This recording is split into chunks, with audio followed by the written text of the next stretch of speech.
Good morning बच्चों। आज हम पढ़ेंगे कक्षा 8 विषय विज्ञान अध्याय 13 ध्वनि भाग 1। मेरा नाम निशी अरोड़ा है और मेरे साथ हैं रामस्वरूप कुमार। बच्चों, इस भाग में हम समझेंगे कि ध्वनि क्या होती है और ये मानव में कैसे उत्पन्न होती है। साथ में ही बच्चों हम ये भी समझेंगे कि ध्वनि प्रदूषण क्या होता है, ये क्यों होता है और इससे क्या नुकसान है। ठीक है बच्चों, शुरू करें।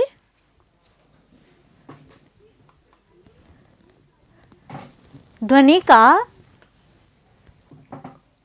हमारे जीवन में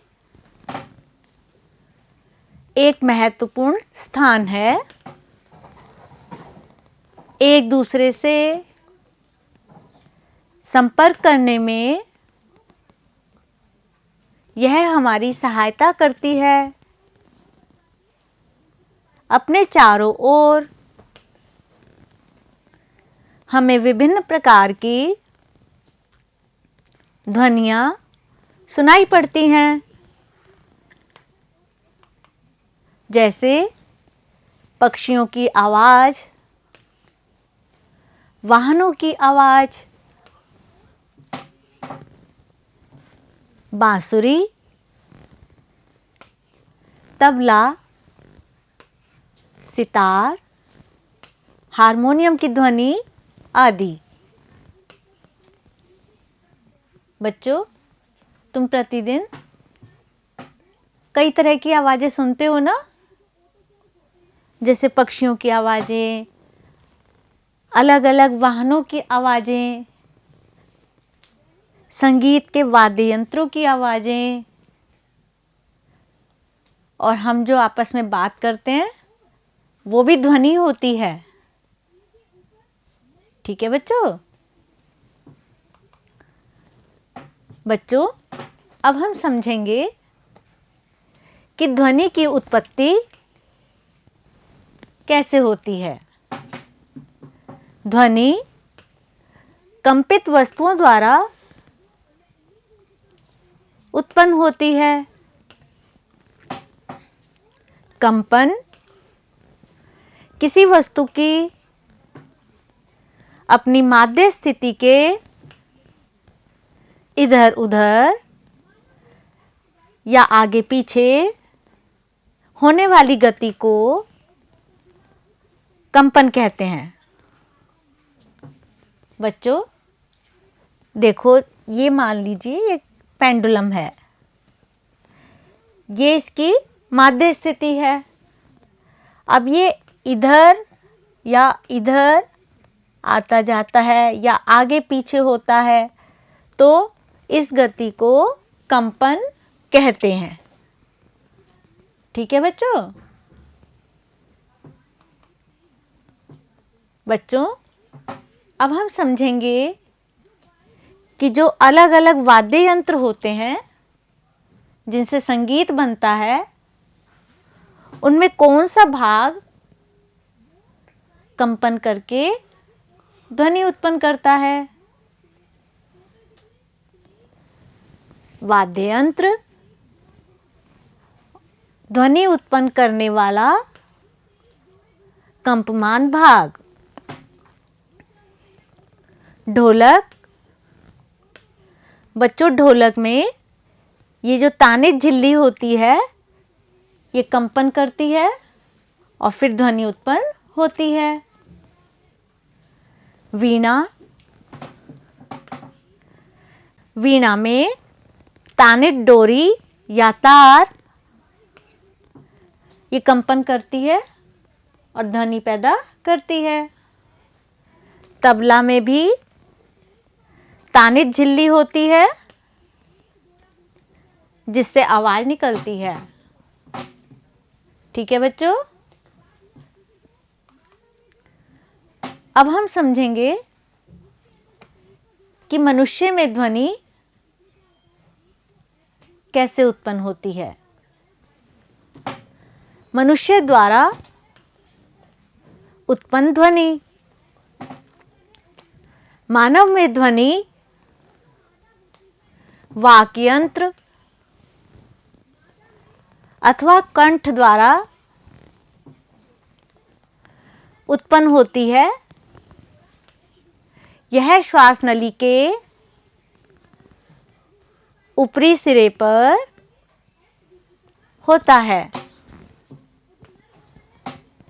ये देख रहे हो ना चित्र में बच्चों, गले में श्वास नली के ऊपर वाक् यंत्र पाया जाता है।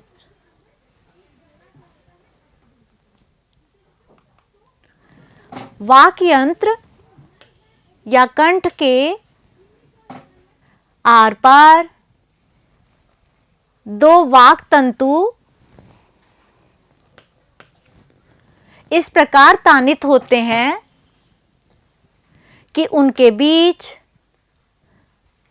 में वायु के निकलने के लिए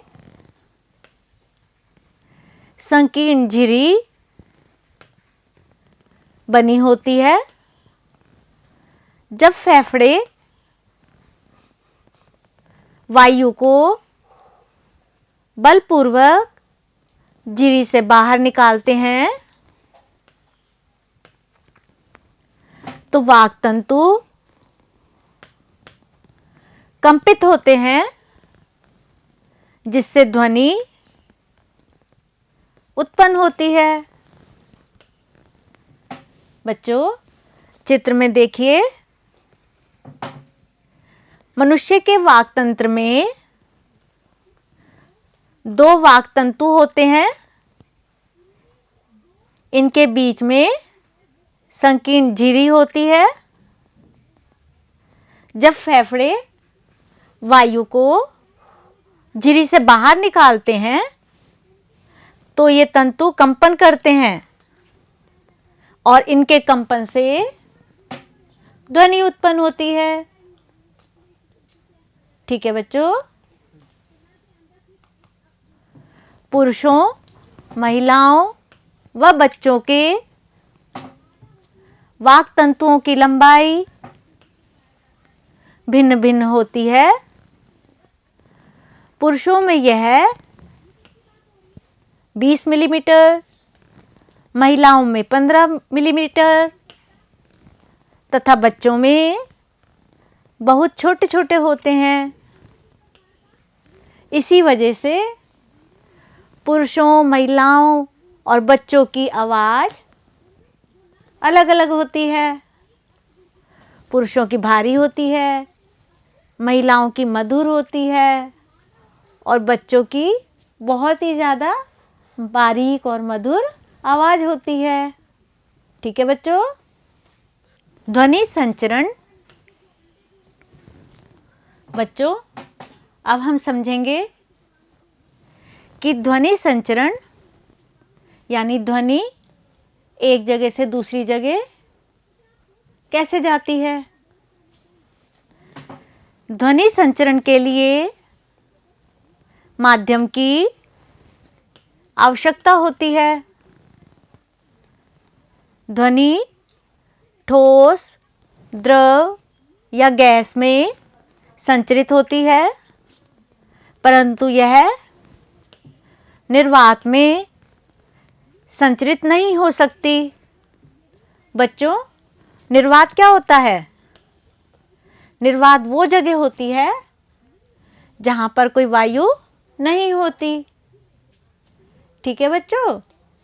तो ध्वनि को संचरण के लिए या तो ठोस या द्रव या गैस कोई एक माध्यम की आवश्यकता होती है। ठीक है बच्चों। दोलन। किसी वस्तु का बार बार अपनी माध्य स्थिति के इधर उधर गति करना कंपन कहलाता है। इस गति को दोलन गति कहते हैं। बच्चों, जो हमने पहले समझा था ना, जैसे पेंडुलम है, ये अपनी माध्य स्थिति से इधर उधर आता जाता है, जो ये कंपन करता है, इस गति को दोलन गति कहते हैं। ठीक है बच्चों। आवृत्ति प्रति सेकंड होने वाले दोलनों की संख्या को दोलन की आवृत्ति कहते हैं। आवृत्ति को हर्ट्ज अर्थात Hz से व्यक्त करते हैं। आवर्तकाल एक कंपन करने में लगा समय आवर्तकाल कहलाता है। आवर्तकाल का मात्रक सेकंड होता है। बच्चों, एक कंपन करने में जो समय लगता है वो क्या कहलाता है? आवर्तकाल। इसकी यूनिट सेकंड होती है। श्रव्य तथा अश्रव्य ध्वनियाँ। बच्चों, श्रव्य ध्वनि वह ध्वनि होती है जो हम सुन सकते हैं, और अश्रव्य ध्वनि वह ध्वनि होती है जो हमें सुनाई नहीं देती। 20 हर्ट्ज से कम आवृत्ति की ध्वनियाँ मानव कान द्वारा नहीं सुनी जा सकती। ऐसी ध्वनियों को अश्रव्य ध्वनि कहते हैं। मानव कानों के लिए श्रव्य की आवृत्ति का परास लगभग 20 हर्ट्ज से 20,000 हर्ट्ज तक है। यानी मनुष्य जो ध्वनि सुन सकता है उसकी आवृत्ति का परास क्या है बच्चों? 20 हर्ट्ज से 20,000 हर्ट्ज तक। 20 हर्ट्ज से कम की ध्वनि भी नहीं सुन सकता, और 20,000 हर्ट्ज से ज़्यादा की भी ध्वनि नहीं सुन सकते हम। ठीक है बच्चों। शोर तथा संगीत। जो ध्वनि अप्रिय व अवांछित होती है उसे शोर कहते हैं। बच्चों, जो आवाज़ें हमें अच्छी नहीं लगती वो क्या कहलाती हैं? शोर कहलाती हैं। जैसे वाहनों से बहुत जोर जोर की आवाज़ें आती हैं, वो क्या कहलाता है? शोर कहलाता है। क्लास में भी बच्चे शोर करते हैं ना, कभी कभी बहुत जोर से बोलते हैं, वो भी क्या कहलाता है? शोर कहलाता है। ठीक है बच्चों। प्रिय व सुखद ध्वनि संगीत होती है। बच्चों, जो ध्वनि मधुर होती है, हमें सुनने में अच्छी लगती है, जिससे हमें आनंद आता है, वो संगीत कहलाती है। हम सुनते हैं ना, जैसे वाद्य यंत्रों की आवाज़ें हैं, जो इनसे आवाज़ें निकलती है वो हमें अच्छी लगती है, तो ये क्या कहलाती है? संगीत कहलाती है। ठीक है बच्चों। ध्वनि प्रदूषण। अब हम समझेंगे कि ध्वनि प्रदूषण क्या होता है। वातावरण में अत्यधिक या अवांछित ध्वनियों को ध्वनि प्रदूषण कहते हैं। ध्वनि प्रदूषण के प्रमुख कारण निम्नलिखित हैं। बच्चों, जो बहुत ज़्यादा अप्रिय आवाज़ें होती हैं वो ध्वनि प्रदूषण का कारण होती हैं। कौन कौन से कारण हैं? सबसे पहले वाहनों की ध्वनि, विस्फोट, पटाखों का फटना, जो हम पटाखे दिवाली पे छोड़ते हैं उनसे भी ध्वनि प्रदूषण होता है। इसीलिए कहा जाता है कि कम पटाखे फोड़ें। ठीक है बच्चों। मशीनें, कारखानों में या घरों में जो मशीनें चलती हैं उनसे भी आवाज़ निकलती हैं। ये भी ध्वनि प्रदूषण का कारण है। लाउडस्पीकर, तेज आवाज में चलाए जाने वाला संगीत, ऊंची आवाज में रेडियो, टेलीविजन चलाना, कूलर की आवाज, कूलर चलते हैं ना गर्मियों में घरों में, उनसे भी आवाजें निकलती हैं, उनसे भी शोर होता है। तो ये सब कारण मुख्यतः ध्वनि प्रदूषण के कारण हैं। ध्वनि प्रदूषण से हानियां। बच्चों, ध्वनि प्रदूषण से हमारे स्वास्थ्य को बहुत हानियां होती हैं। ध्वनि प्रदूषण से अनिद्रा यानी नींद नहीं आना, अति तनाव, चिंता, सुनने की क्षमता में कमी हो जाती है। कभी कभी तो हम बहरे भी हो जाते हैं, सुनना बंद हो जाता है।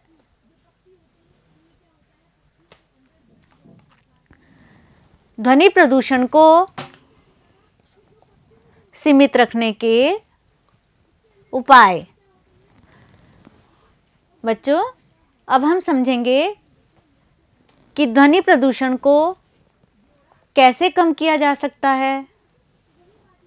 हमें वाहनों, औद्योगिक मशीनों में रवशामक युक्तियां अर्थात साइलेंसर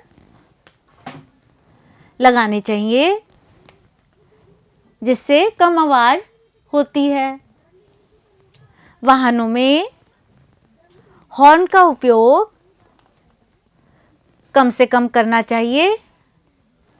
रेडियो, टीवी कम आवाज में सुनना चाहिए। तो प्यारे बच्चों, अब हमने पाठ का सारांश समझ लिया है। अब आप इस वीडियो को दोबारा देखना, समझना और कॉपी में लिखना। भाग 2 में हम इसके प्रश्न उत्तर करेंगे। ठीक है बच्चों, धन्यवाद।